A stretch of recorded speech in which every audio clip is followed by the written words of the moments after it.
Welcome back to What Arty Noobs for General Disturbance. We've got a two-parter for you today.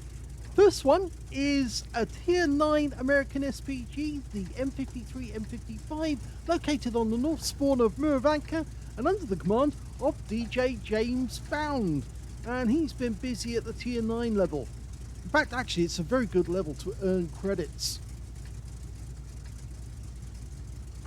Game on! One of the reasons it's very good to earn credits at is mainly down to the fact that you do stand a decent chance of actually being in a battle with Tier 10s, and they're only one tier above you. If you're in a Tier 8 Arty, you've got a possibility you might be in against Tier 10s as well, but unfortunately it makes it much more difficult to earn those hit points, and so it's not so good. But with a Tier 9 Arty, yes, you've got plenty of chance to earn lots of XP. Well, first shot actually splashes an AMX 1390 moving quickly. Oh! Now that was interesting. In fact, actually the first shot wasn't from us, it was from the other M53, M55. And that AMX 1390 went down and he picked up all of the damage assist because he knocked out the tracks. Sometimes that's the way you solve the problem of a little light tank that's running around. You just splash them, and if you can splash them and damage their tracks, slow them down just enough, your teammates will get all the damage assist. He's firing at the units. Yep, nice amount of damage assist here, stun assist.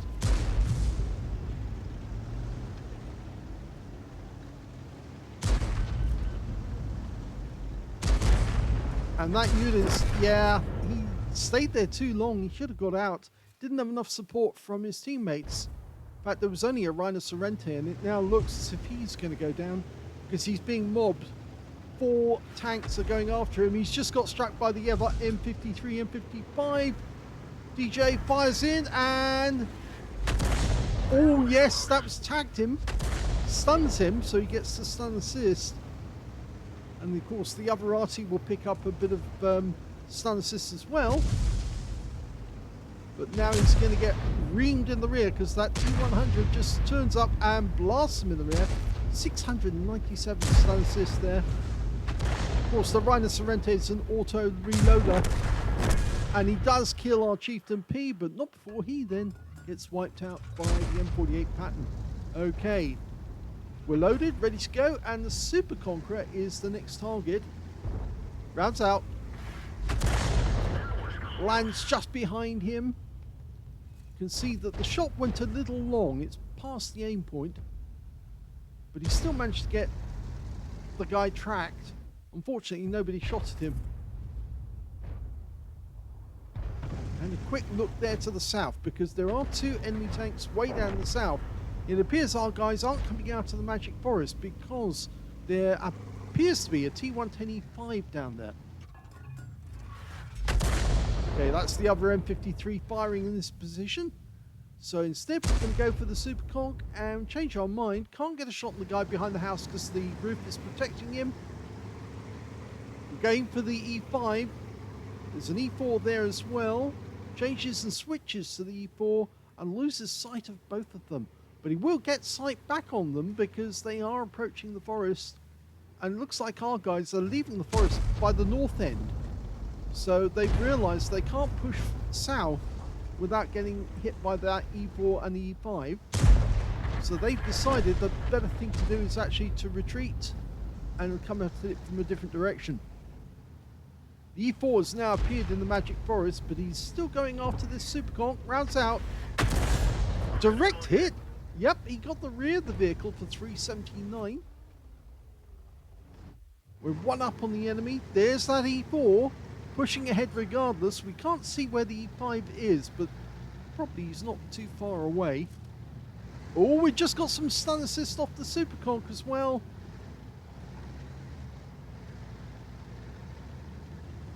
See lots of... This is a Tier 10 game, of course, with Tier 9 tanks in it. And that means that DJ's going to get extra XP. Oh, and another direct hit right on the E4.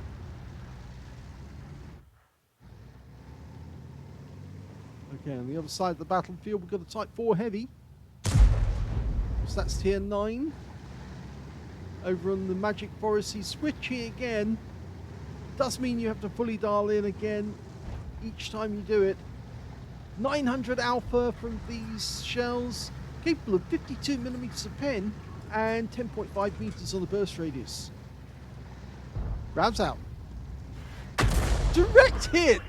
Well, the shell went slightly to the right and struck the Centurion right on the turret. You can see the mark, the yellow mark, just above the gun. That's where it hit. It's one of the Aslains mods that allows you to actually see where shells strike. Shells from HE rounds look like a kind of yellow stain or gold mark if they pen. And if it's a heat round, it turns up purple.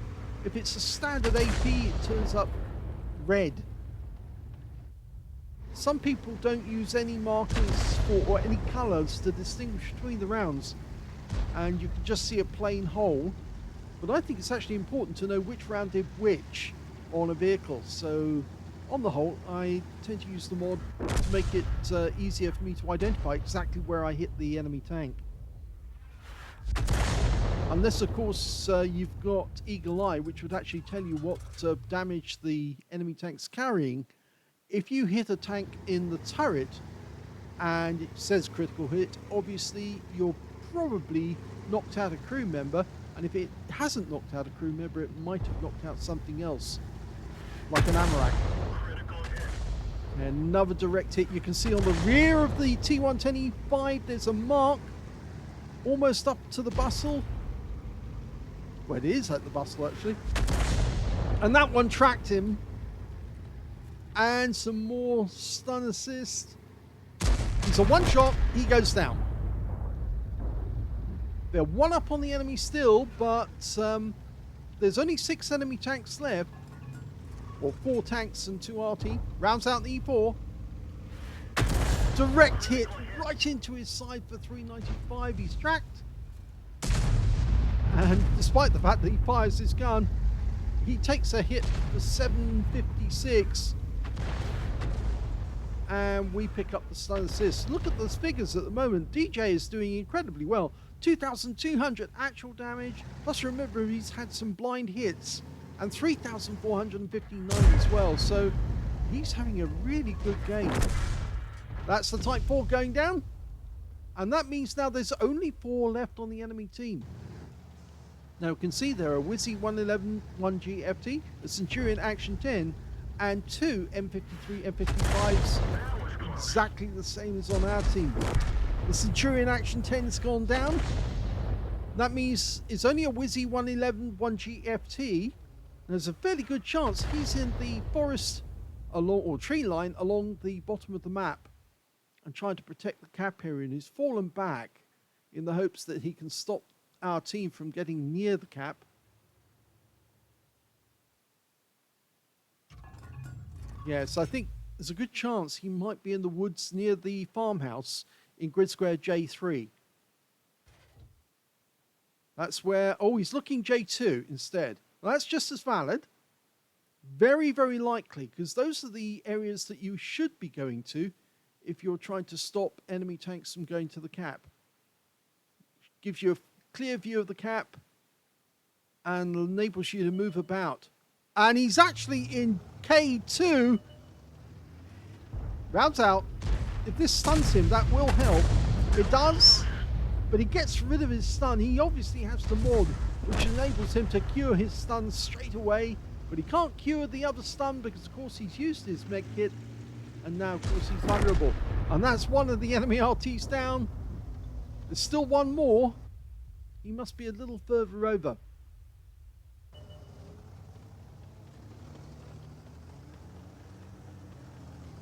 Almost ready. Remember, it should stun him this time.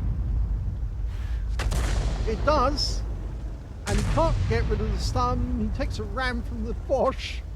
And the other Arty has been spotted. And he goes down, and that... Oh no, the Wizzy survives just a little while longer to kill the Bosch. but he goes down eventually and is taken out by the Superconk.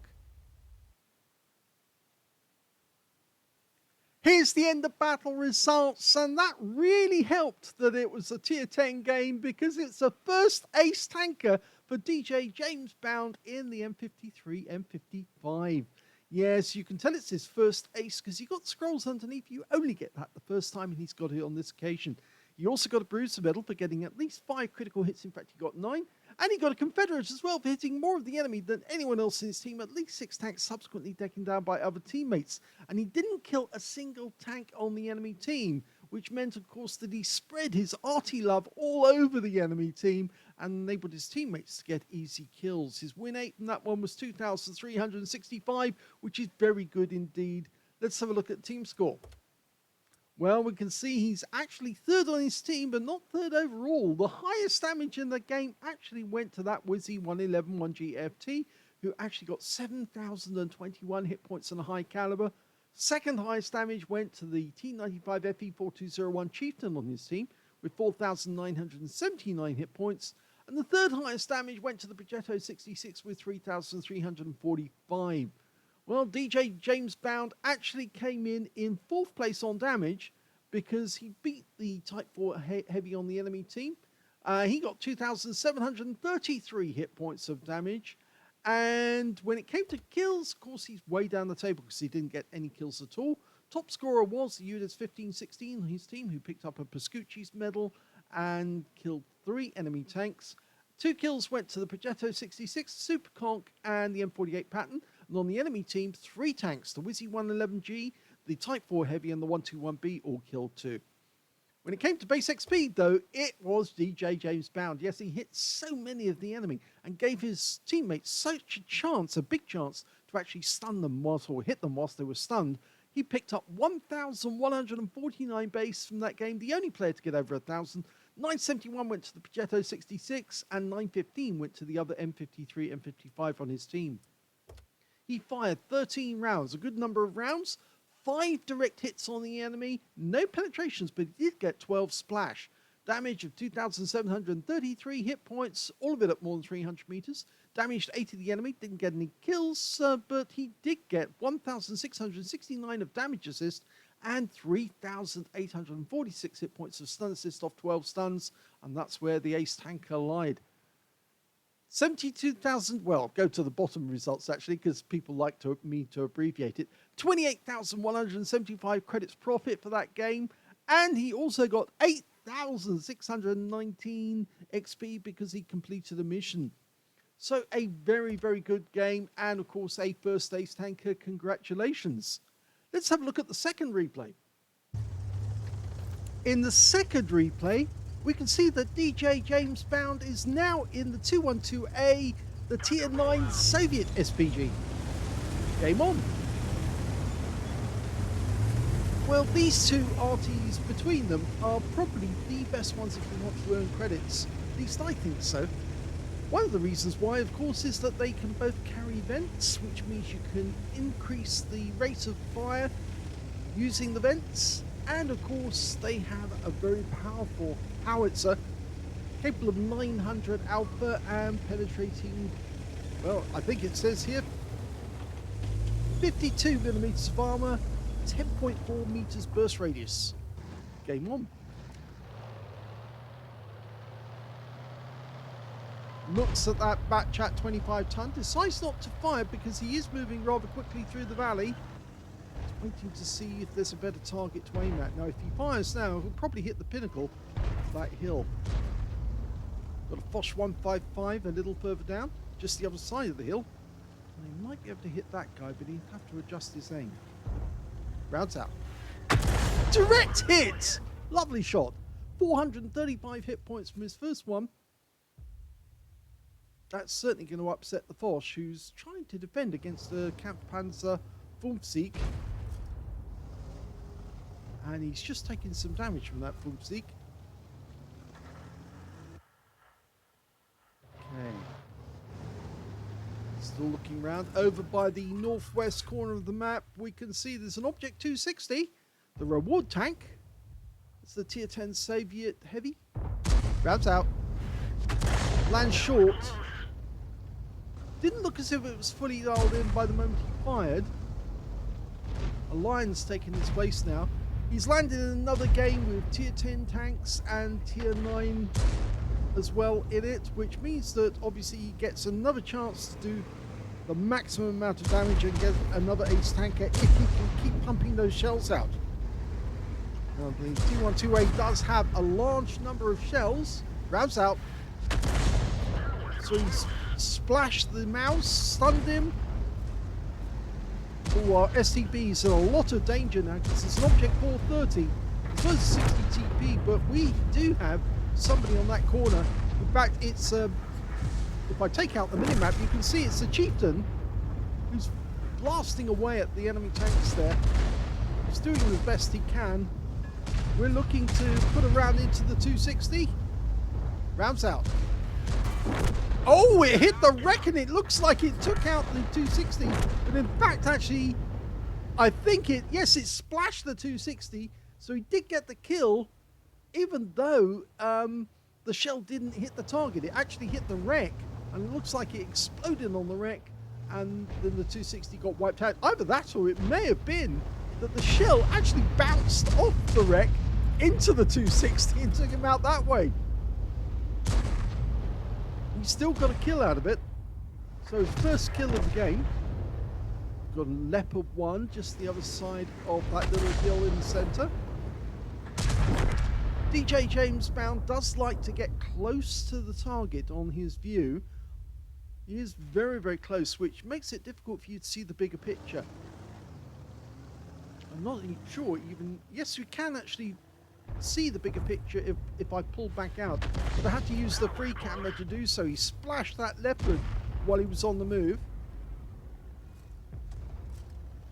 In fact, he's just got some more stun assists. Oh, look at that. Huge amount of stun assist. He's up to 3,601 hit points of stun assist. I think he's almost guaranteed to get an ace tanker out of this game.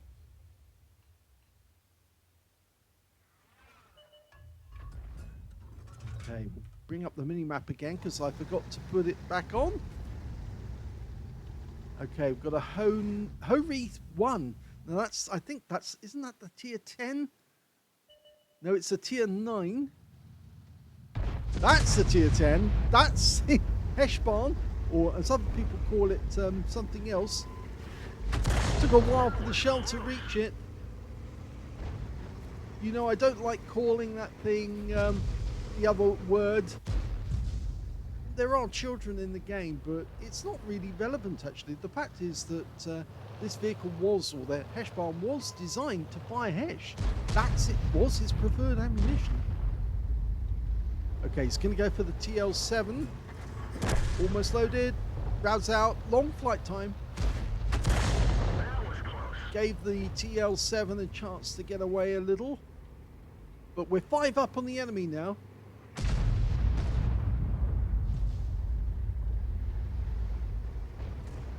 I'm pulling back to give you an idea of what's actually going on. He's now aiming for the Ho-Wreath 1, who is a one-shot. If you can splash him to death, he's only got 8 hit points left. He's going to go for the kill. Now's the neat time to go for it. Oh, he did get him. Second kill of the game.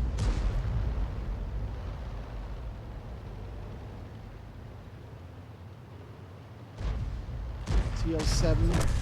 He's doing his best to angle, but it didn't help. He did get taken down. And now there's only 3 left on the enemy team. Scratch that. There's only... well, actually, the enemy team just got a kill back, actually. They took out our Kampfpanzer 50. There's the TL7. Rounds out. A different TL7. Long flight. It landed right next door to him on the other side of him. But he's still been stunned. Oh, and look, that's a huge amount of stun assist there. So 4.5k of stun assist so far. There's still 2 enemies left. The Arty. They found one of them. It's the FB3805, the tier 9 British. Lined up, rounds out straight away. And he gets the kill on that guy too. And that's the last kill of the game. Or at least the M53, M55's gone down. And that's a victory. Here's the end of battle results, and that was another ace tanker for DJJamesBound in the 212A. He's had one before. This is not his first one, but it was a nice performance which almost guaranteed him getting an ace tanker. Huge amount of stun assist. He also got a bruiser medal for getting at least 5 critical hits. In fact, he got 10. And his win rate from that one wasn't quite as high as before, 1,202 on the win rate. But that's mainly down to the fact he didn't do a huge amount of damage, but he did do a huge amount of stun assists. So let's have a look at the team score. Where you can see the damage was only 1,249, which actually put him right at the bottom of the table. The high scorer was, in fact, the Team 95 FP4201, who got a Confederate for 5,282 hit points of damage. And we can see that he hit 9 and 1, so there was an 8 difference in that game to get the Confederate. Second highest damage was the Kampfpanzer 55, who died at the end of the game, or towards the end. He got 2,970, and the TL7 on the enemy team got 2,938. When it came to kills, well, GJ actually managed to get the highest number of kills in the game. He got 3 in that one. 2 kills went to the T95, the Waffenträger, the Centurion 7-1, and the Jägeru. And on the enemy team, there was only one player who actually managed to get more than 1 kill, and that was the FB3805. And there was only 3 other members who actually managed to score. So only 4 killers on the enemy team, only 4 players who actually got kills. When it came to base XP, he got that one too. So he's got the top in 2 columns. 1,117 went to DJJamesBound. 1,097 went to the top scorer, the Chieftain. And they were the only 2 players who managed to get over 1,000 base in the game, with the third player being the Kampfpanzer 50, who managed 994. He fired only 10 rounds in this game, so actually less than you'd expect normally. Normally around about 13 to 15 rounds if you can have a good game. He got 1 direct hit on the enemy, no penetrations, but he did get 10 splash. Damage of 1,249 hit points, all of it at more than 300 meters. Damage 9 of the enemy, kill 3, so of course that's only a 6 difference. So normally 6 would be enough for a Confederate, but in this case there was a player who managed to get an 8 difference, and therefore he picked up the Confederate instead. But look at that, that's where he earned the ace tanker. 4,545 hit points of damage off 7 stuns. Yes, that's where he earned his ace. When it came to credits on a premium count, he earned 17,416 credits profit. And he also took away 3,351 experience points altogether. So 2 great battles. Both earned ace tankers by virtue of the fact that they did a huge amount of stun assists. And it does show how important it can be to have the stun shells. Obviously, we've seen a lot of players who've actually managed to get close to ace tankers or ace tankers off just using the no stun HE by doing a huge amount of damage. But of course, that does require that you actually get direct hits or very close hits on the enemy to actually get that substantial amount of damage, and that's not always possible. I hope you enjoyed both of those replays. If you did, please give this video a like, do subscribe to our channel, leave a little comment down below because it feeds the algorithm, and thank you for watching.